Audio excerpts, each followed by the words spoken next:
Madam, Iran Israel war ಸಂದರ್ಭದಲ್ಲಿ ಒಂದಷ್ಟು ಫ್ಲೈಟ್ಗಳು cancel ಆಗ್ತಾ ಇತ್ತು. ಬಟ್ ಅದನ್ನೇ ಕೆಲವೊಂದಷ್ಟು ಜನ ಬಂಡವಾಳ ಮಾಡಿಕೊಂಡು ಫ್ಲೈಟ್ ಕ್ಯಾನ್ಸಲ್ ಆಗ್ತಾ ಇದೆ, ನಿಮಗೆ ರಿಫಂಡು ಈ ರೀತಿಯಾದಂಥ ಒಂದಷ್ಟು ಆಪ್ಷನ್ಸ್ಗಳನ್ನ ಕೊಟ್ಟು ದುಡ್ಡನ್ನೇ ಹೊಡೆಯುವಂಥ ಕೆಲಸಗಳಾಗಿದೆ. ಏನಾಗಿದೆ, ಎಷ್ಟೆಷ್ಟು ದುಡ್ಡು ಹೋಗಿದೆ, ಹೇಗೆ ಇದ್ರದ್ದೇನಾದ್ರು ಇನ್ಫಾರ್ಮೇಷನ್? ಖಂಡಿತವಾಗ್ಲೂ. ನಮಗೆಲ್ಲ ಗೊತ್ತಿರೋ ಹಾಗೆ ಇರಾನು, ಇಸ್ರೇಲು ವಾರ್ ಆದಾಗ ಸಾಕಷ್ಟು ಫ್ಲೈಟ್ಗಳು ಕ್ಯಾನ್ಸಲ್ ಆದವು. ಅದು ವಿಶೇಷವಾಗಿ ದೋಹಾ, ದುಬೈ, ಅಬುಧಾಬಿ, ಶಾರ್ಜಾ ಈ ಕಡೆ ಎಲ್ಲ ಫ್ಲೈಟ್‌ಗಳನ್ನು ಕ್ಯಾನ್ಸಲ್ ಮಾಡಿದ್ರು. ಬಿಕಾಸ್ ಅಲ್ಲಿ ಏರ್ ಕಂಜೆಷನ್ ಏನಿತ್ತು ಮತ್ತು ಅಲ್ಲಿ ಏರಲ್ಲಿ ಆಗ್ತಾ ಇದ್ದಂತಹ ಮಾಡಿಫಿಕೇಷನ್ಸು ಸಾಕಷ್ಟು ನಮಗೂ ಕೂಡ ತೊಂದರೆ ಇತ್ತು. ಫ್ಲೈಟ್‌ಗಳನ್ನ ಫ್ಲೈ ಮಾಡೋದು ಬಹಳ ಕಷ್ಟ ಆಯಿತು. ಸೊ ಹಾಗಾಗಿ ಅವಾಗೇನು ಮಾಡಿದ್ರು, ಫ್ಲೈಟ್‌ಗಳನ್ನು ಕ್ಯಾನ್ಸಲ್ ಮಾಡಿದ್ರು.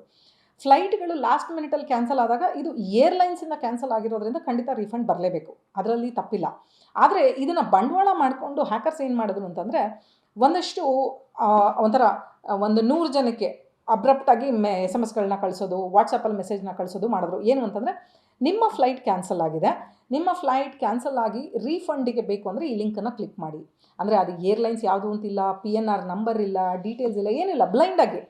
ಜನಕ್ಕೇನಾಯಿತು ಅಂತಂದರೆ ಗಾಬರಿಲಿದ್ರು. ಅಯ್ಯೋ, ನಾನು 80,000 ಕೊಟ್ಟು ಟಿಕೆಟ್ ಬುಕ್ ಮಾಡಿದ್ದೆ, ನನ್ನ ಫ್ಲೈಟು ದುಬೈಯಿಂದ ಲಂಡನಿಗಿತ್ತು, ದುಬೈಯಿಂದ ನ್ಯೂಯಾರ್ಕಿಗಿತ್ತು, ದುಬೈಯಿಂದ ಮತ್ತೊಂದು ಕಡೆಗಿತ್ತು. ಆ ಗಾಬರಿನಲ್ಲಿ ಏನು ಮಾಡಿದ್ರು, ಲಿಂಕನ್ನು ಕ್ಲಿಕ್ ಮಾಡಿದ್ರು. ಯಾಕೆಂದರೆ ಅವ್ರು ನೋಟಿಸ್ ಮಾಡದೇ ಇದ್ದಿದ್ದೇನು ಅಂದರೆ, ನನ್ನ ಹೆಸರಿಲ್ಲ, ಎಷ್ಟೋ ಕಡೆ ಹೆಸರಿತ್ತು, PNR ನಂಬರ್ ಇಲ್ಲ, ಫ್ಲೈಟ್ ಯಾವತ್ತಿಂದು ಅಂತಿಲ್ಲ, ಜಸ್ಟ್ ಬ್ಲೈಂಡ್ ಮೆಸೇಜಲ್ಲಿ ಒಂದು ಲಿಂಕ್ ಬಂತು. ಅದನ್ನು ಕ್ಲಿಕ್ ಮಾಡಿಬಿಟ್ಟು ದುಡ್ಡನ್ನು ವಾಪಸ್ ತೊಗೊಳೋದಕ್ಕೆ ಹೋಗಿ ಅವರ ಫೋನ್ಗಳು ಹ್ಯಾಕ್ ಆಗೋದು, ಸಿಸ್ಟಮ್ಗಳು ಹ್ಯಾಕ್ ಆಯಿತು. ಅಂದರೆ ಲ್ಯಾಪ್ಟಾಪ್ಗಳು, ಟ್ಯಾಬ್ಗಳು ಎಲ್ಲ ಹ್ಯಾಕ್ ಆಯಿತು.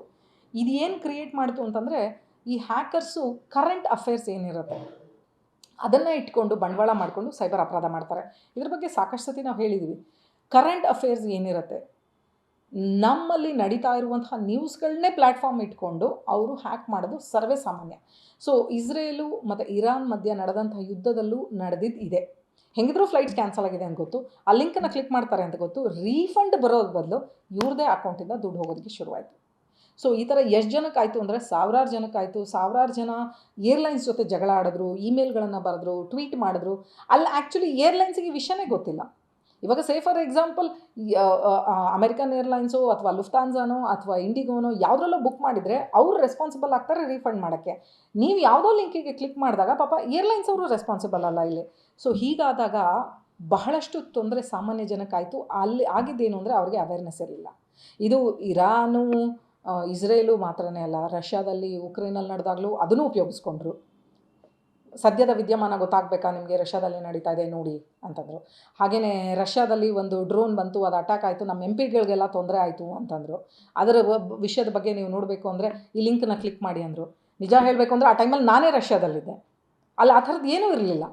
Everything was clear, everything was secured. But ಆದರೆ ಇಲ್ಲೇನಾಯಿತು ಅಂತಂದರೆ, ಬೇಡದೇ ಇರುವಂಥ ಒಂದು ಫೇಕ್ ನ್ಯೂಸ್ಗಳು, ಫೇಕ್ ಲಿಂಕ್ಗಳು ಸ್ಪ್ರೆಡ್ ಆಗಿ ಏನಾಯಿತು, ಎಲ್ಲರಿಗೂ ಒಂದು ಕ್ಯೂರಿಯಾಸಿಟಿ, ಏನೋ ಆಯ್ತಂತೆ, ಇಲಿ ಹೋಯಿತು ಅಂದರೆ ಹುಲಿ ಹೋಯಿತು ಅಂತಾರಲ್ಲ, ಆ ಥರ ಆಯಿತು. ಸೊ ಹಾಗಾಗಿ ಅದನ್ನು ನಾವು ಸ್ವಲ್ಪ ಗಮನ ವಹಿಸಬೇಕಾಗುತ್ತೆ. ಏನು ನಾವು ಲಿಂಕ್ಗಳನ್ನು ಕ್ಲಿಕ್ ಮಾಡ್ತಾ ಇದ್ದೀವಿ, ಅದು ಯಾವುದೇ ವಿಷಯ ಆಗಿರಲಿ, ಅದು ನಿಮಗೆ ಕ್ಯೂರಿಯಾಸಿಟಿ ಬಿಲ್ಡ್ ಮಾಡೋದಕ್ಕೆ ಅಂತ ಒಂದು ಲಿಂಕ್ ಕೊಟ್ಟಿರ್ತಾರೆ. ಅದನ್ನು ನೀವು ಎಷ್ಟು ಕ್ಲಿಕ್ ಮಾಡ್ತೀರೋ ಅಷ್ಟು ನೀವು ಸೈಬರ್ ಹ್ಯಾಕಿಂಗಿಗೆ ನೀವು ಗುರಿ ಆಗ್ತಾ ಇದ್ದೀರಾ ಅಂತ. ಸೊ ನಿಮ್ಮನ್ನು ನೀವು ಸುರಕ್ಷಿತವಾಗಿ ಇಟ್ಕೋಬೇಕು ಅಂದರೆ ಬಹಳ ಸುಲಭ. ಸ್ಟಾಪ್ ಥಿಂಕ್ ಕನೆಕ್ಟ್ ಅಂತ ಕರಿತೀವಿ ನೀವು. ದಯವಿಟ್ಟು ಸದ್ಯದಲ್ಲಿ ಯಾವುದೇ ಲಿಂಕನ್ನು ನೋಡಿದ್ರೂ stop, then think and then only you connect. ನಿಮ್ಗೆ ಅದು ಬೇಕಾ ಅನ್ನೋದನ್ನು ನೋಡಿನೇ ಆ ನಂತರ ಕನೆಕ್ಟ್ ಆಗಬೇಕು. ಒಂದು ಸತಿ ನಿಮ್ಮ ಫೋನ್ ಹ್ಯಾಕಾಗಿ ಅಕೌಂಟ್ ಹ್ಯಾಕ್ ಆದಮೇಲೆ ಅದನ್ನು ಹಿಂಪಡೆಯೋದು ಅಥವಾ ರಿವರ್ಸ್ ಹ್ಯಾಕಿಂಗ್ ಅಂತಾರಲ್ಲ, ಅದೆಲ್ಲ ಸುಳ್ಳು. ಒಂದು ಸತಿ ಡೇಟಾ ಇಂಟರ್ನೆಟ್ಟಿಗೆ ಹೋಗ್ಬಿಡ್ತು, ಒಂದು ಸತಿ ಅವ್ರ ಕೈಗೆ ಸಿಕ್ತು ಅಂದರೆ ಅವರಿಂದ ವಾಪಸ್ ಕಿತ್ಕೊಳ್ಳೋಕ್ಕಾಗಲ್ಲ. ಅದರದ್ದು 100 ಕಾಪಿ ಮಾಡ್ಕೊಂಡಿರ್ತಾರೆ. ಸೊ ಹಾಗಾಗಿ ನಿಮ್ಮನ್ನು, ನಿಮ್ಮ ಮನೆಯವ್ರನ್ನ, ಹಾಗೆ ದೇಶದ ಸುರಕ್ಷತೆ ಏನಿದೆ ಅದು ನಿಮ್ಮ ಜವಾಬ್ದಾರಿಯಾಗಿದೆ. ದೇಶದ ಸುರಕ್ಷತೆ ಎಲ್ಲಿ ಬರುತ್ತೆ ಅಂತಂದರೆ, ನಮ್ಮನ್ನು ನಾವು ಸುರಕ್ಷಿತವಾಗಿ ಇಟ್ಕೊಂಡ್ವಿ ಅಂದರೆ ನಮ್ಮ ದೇಶವನ್ನು ನಾವು ಕಾಪಾಡ್ಕೊಂಡಾಗೆ. ಸೊ ಹಾಗಾಗಿ ಇದು ನಿಮ್ಮೆಲ್ಲರ ಜವಾಬ್ದಾರಿಯಾಗಿದೆ. ಇದ್ರ ಈಗ ಇನ್ನು ಕಂಟಿನ್ಯೂ ಆಗೋಂಥ ಚಾನ್ಸಸ್ ಇರುತ್ತೆ ಮ್ಯಾಮ್. ಯಾಕಂದರೆ ಇಂಥದ್ದೇ ಇನ್ನೂ ಒಂದಷ್ಟು ಸಿಚುವೇಶನ್ಸ್ಗಳು ಮುಂದಿನ ದಿನಗಳಲ್ಲಿ ಬರ್ಬೋದು. ನಾಟ್ ಓನ್ಲಿ ವಾರ್, ಬೇರೆ ಬೇರೆ ಸಿಚುವೇಶನ್ಸ್ ಕೂಡ ಬರ್ಬೋದು. ಬಟ್ ಹೇಗೆ ಜನ ಅದನ್ನು, ಓಕೆ ಫೈನ್, ನಾವು ಇದನ್ನು ಅಲರ್ಟ್ ಆಗಿರಬೇಕು ಅದಕ್ಕೆ ಸರಳವಾಗಿ ಜನರಿಗೆ ಏನು ಸಲಹೆ ಕೊಡ್ತೀವಿ? Very simple. ಮೊದಲನೇದು, ಯಾವುದೇ ಲಿಂಕ್ ಬರಲಿ, ಯಾವುದೇ ಫೋನ್ ಆಗಿರಲಿ, ಆ್ಯಂಟಿವೈರಸ್ನ ಯೂಸ್ ಮಾಡೋದು ಮೊದಲನೇದು. ಎರಡನೇದು, ಶಾಲಾ ಕಾಲೇಜುಗಳಲ್ಲಿ ಸೈಬರ್ ಅವೇರ್ನೆಸ್ ಮ್ಯಾಂಡೇಟು. ಮೂರನೇದು, ನೀವು ಎಲ್ಲ ಪ್ರೋಗ್ರಾಮ್ನೂ ನೋಡ್ತಾ ಇರ್ತೀರ ಮೀಡಿಯಾದಲ್ಲಿ, ಯಾವುದೇ ಪ್ರೋಗ್ರಾಮ್ ಬರಲಿ ನೋಡ್ತಾ ಇರ್ತೀರ. ಈ ಥರ ಸೈಬರ್ ಅವೇರ್ನೆಸ್ ಅಂತ ಬಂದಾಗ ಅಯ್ಯೋ ಇದು ನನಗೆಲ್ಲ ಬಿಡು ಅಂದ್ಬಿಟ್ಟು ಹೋಗ್ತೀರಾ.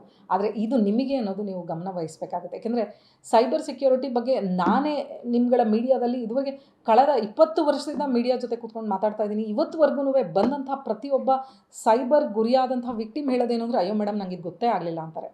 ಕೋಟ್ಯಾಂತರ ರೂಪಾಯಿ ದುಡ್ಡು ಕಳ್ಕೊತಾ ಇದ್ದಾರೆ. ಯಾಕೆ ಅಂತಂದರೆ ಬೇಜವಾಬ್ದಾರಿತನ. ಬಿಡು ಇದು ನನಗಾಗಲ್ಲ ಅಂತ. ಖಂಡಿತವಾಗ್ಲೂ ಪ್ರತಿಯೊಬ್ಬರು ಸೈಬರ್ ಅಪರಾಧಕ್ಕೆ ಗುರಿ ಆಗೇ ಆಗ್ತೀವಿ, ಅವೇರ್ನೆಸ್ ಇಲ್ಲ ಅಂದರೆ. ಸೊ ಹಾಗಾಗಿ ಸೈಬರ್ ಬಗ್ಗೆ ತಿಳ್ಕೊಳ್ಳೋದು ಬಹಳ ಮುಖ್ಯ ಆಗುತ್ತೆ. ಬೇಕಾಬಿಟ್ಟು ನೀವು ಸೈಬರ್ ಪ್ರಪಂಚದಲ್ಲಿ ನಿಮ್ಮನ್ನು ನೀವು ತೊಡಗಿಸ್ಕೊಂಡ್ರಿ ಅಂದರೆ ಸೈಬರ್ ಅಪರಾಧಕ್ಕೆ ನೀವು ವಿಕ್ಟಿಮ್ ಖಂಡಿತವಾಗ್ಲೂ ಆಗೇ ಆಗ್ತೀರಾ. ಸೊ ಜವಾಬ್ದಾರಿಯುತವಾಗಿ ನೀವು ನಡ್ಕೊಳ್ಳಿ. ಎಥಿಕ್ಸ್ ಅಂತ ನಾವು ಕರಿತೀವಿ, ಸೈಬರ್ ಎಥಿಕ್ಸ್ ಅಂತ. ಅಂದರೆ ಇವಾಗ ನನ್ನ ಸ್ನೇಹಿತನ ಬಗ್ಗೆ ನಾನು ಯಾಕೆ ನನ್ನ ಫೇಸ್ಬುಕ್ಕಲ್ಲಿ ಬರೀಬೇಕು, ಇನ್ಸ್ಟಾಗ್ರಾಮಲ್ಲಿ ಬರೀಬೇಕು? ಸೊ ಗಮನ ಇರಲಿ, ಸೈಬರ್ ಎಥಿಕ್ಸ್ನ ಫಾಲೋ ಮಾಡಿ. ಹಾಗೆಯೇ ನಿಮ್ಮ ವಿಷಯ ಎಷ್ಟನ್ನು ನೀವು ಇಂಟರ್ನೆಟಲ್ಲಿ ಶೇರ್ ಮಾಡ್ತಾ ಇದ್ದೀರಾ ಅದ್ರ ಬಗ್ಗೆ ಗಮನ ವಹಿಸಿ. ಹಾಗೆಯೇ ನೀವು ಯಾವ್ಯಾವ ಅಕೌಂಟ್ಗಳನ್ನ ಕ್ರಿಯೇಟ್ ಮಾಡ್ತಿದ್ದೀರಾ, ಎಲ್ಲೆಲ್ಲಿ ಬ್ಯಾಂಕನ್ನು ಯೂಸ್ ಮಾಡ್ತಾ ಇದ್ದೀರಾ ಅದ್ರ ಬಗ್ಗೆ ಗಮನ ವಹಿಸಿ. ಮನೆ ಮಕ್ಕಳಿಗೆ ಹೇಳ್ಕೊಡಿ, ವಯಸ್ಸಾದವರ ಜೊತೆಗಿರಿ.